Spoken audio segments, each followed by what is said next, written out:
Gadis ini bernama Elvina, usianya masih 20 tahunan. Elvina seorang gadis muda yang bekerja sebagai karyawan salon di kawasan Jalan Pukat, Kota Medan. Elvina sudah punya pacar, seorang pria lajang berusia 20 tahunan. Pria itu keturunan Tionghoa bernama Michael. Elvina dan Michael sudah 1 tahun menjalin hubungan setelah berkenalan di jejaringan sosial. Pada tanggal 8 Mei 2020, seperti layaknya muda-mudi yang tengah berpacaran, Michael dan Elvina berjanji untuk bertemu. Elvina pun bersiap-siap untuk dijemput Michael.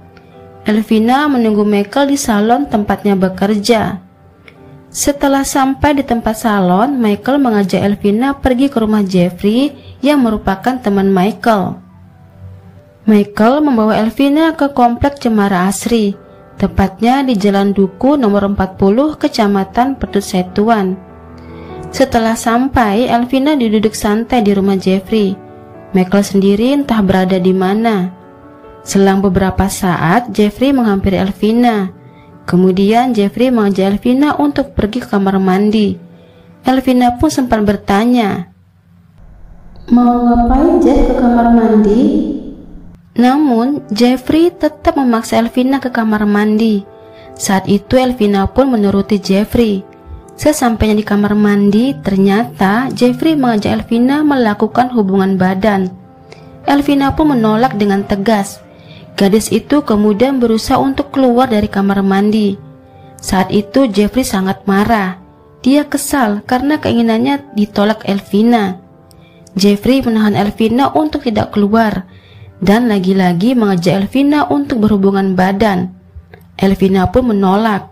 Jeffrey yang kemudian semakin emosi mendorong tubuh Elvina, kemudian menghempaskan kepala Elvina ke tembok. Elvina pun pingsan. Saat itulah Jeffrey memperkosa Elvina.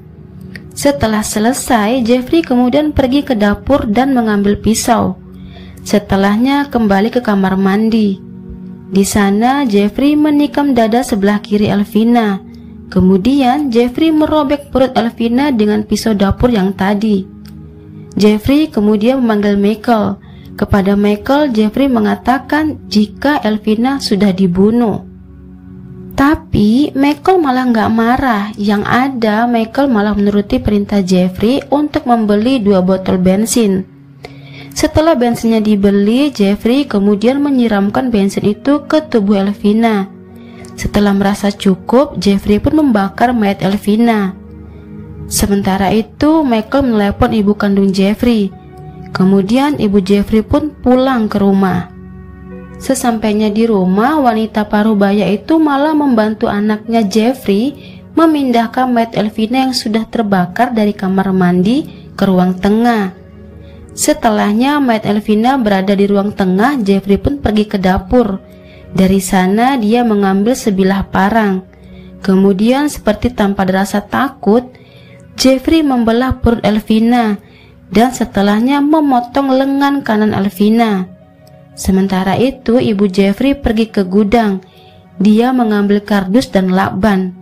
Rupa-rupanya Jeffrey bersama ibunya berencana melipat mayat Elvina supaya muat dimasukkan ke dalam kardus dan kemudian akan dibuang ke lubuk pakam.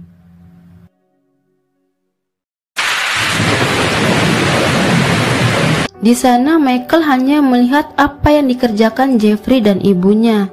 Sementara itu ibu Jeffrey mengatur siasat lainnya. Diam-diam ibu Jeffrey menelepon ibu Michael. Ibu Jeffrey mengabarkan jika terjadi sesuatu masalah besar di rumahnya dan ada Michael di rumahnya. Ibu Michael pun ketakutan. Kemudian dia pun mengajak paman Michael untuk ke rumah Jeffrey. Sesampainya di sana, ibu Jeffrey menceritakan jika putranya Michael sudah membunuh pacarnya Elvina. Saat itu dia dan putranya Jeffrey sedang membantu untuk menutupi kejadian itu. Ibu Michael dan pamannya pun panik. Jeffrey masih sibuk mengepak kotak yang berisikan mayat Elvina. Namun lakbannya kurang. Jadinya Jeffrey keluar membeli lakban lagi. Setelah kembali ke rumah, Jeffrey pun lanjut membungkus kardus. Setelah kardus terbungkus penuh, Jeffrey kemudian memesan taksi online untuk membawa kardus itu ke Lubuk Pakam. Saat taksi datang, mereka pun mendorong kardus itu. Tapi yang terjadi, kardus itu mengeluarkan darah yang sangat banyak. Akhirnya rencana pun dibatalkan. Michael kemudian membayar 155.000 kepada supir taksi dan mengatakan jika orderannya cancel. Selanjutnya, kardus pun dibawa lagi ke ruang tengah, sementara darah yang tercecer dilap oleh Jeffrey. Jeffrey bersama ibunya kemudian mengintimidasi Michael dan ibunya untuk mengakui jika merekalah yang sudah membunuh Elvina. Sebenarnya ayah Elvina tak merestui hubungan Michael dengan Elvina. Memang baik Elvina maupun Michael sering bercerita jika hubungan mereka tak direstui. Bahkan Elvina sempat mengirim pesan ke temannya jika dia dan Michael akan kabur jika ayahnya tak kunjung memberi restu. Namun pada akhirnya Michael memilih mengorbankan dirinya sendiri. Michael tak mau jika ibunya terlibat. Michael akan membuat cerita seolah-olah hanya dialah pelakunya. Agar lebih meyakinkan, Michael pun menulis surat. Saya sangat mencintai Elvina, sehingga saya membunuh karena pihak keluarga tak menyetujui saya. Saya mau bunuh diri. Saya cinta Elvina. Begitulah isi surat itu. Kemudian Michael berpura-pura seakan-akan bunuh diri dengan meminum obat nyamuk. Sekitar pukul 5 sore, ibu Michael bersama pamannya pergi ke rumah Elvina. Di sana ibu Michael bercerita jika Michael telah membunuh Elvina. Sampai di sini semuanya berjalan seperti rencana Jeffrey. Jeffrey dan ibunya tak ingin bertanggung jawab. Keluarga Elvina pun melapor polisi. Saat proses penyidikan akhirnya terbongkarlah semua drama mereka.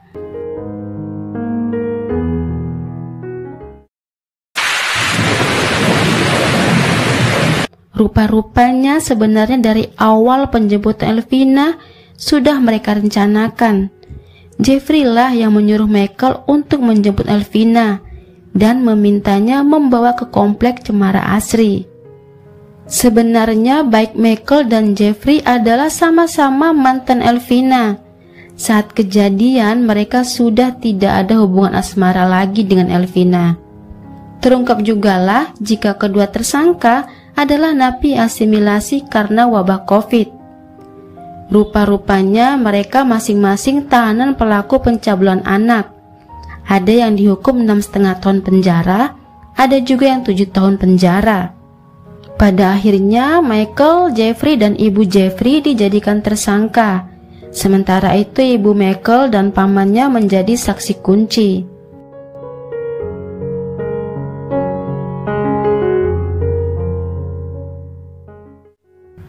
Sekian dulu kisah dan cerita dari saya. Terima kasih sudah menonton. Sampai bertemu lagi di kisah dan cerita lainnya.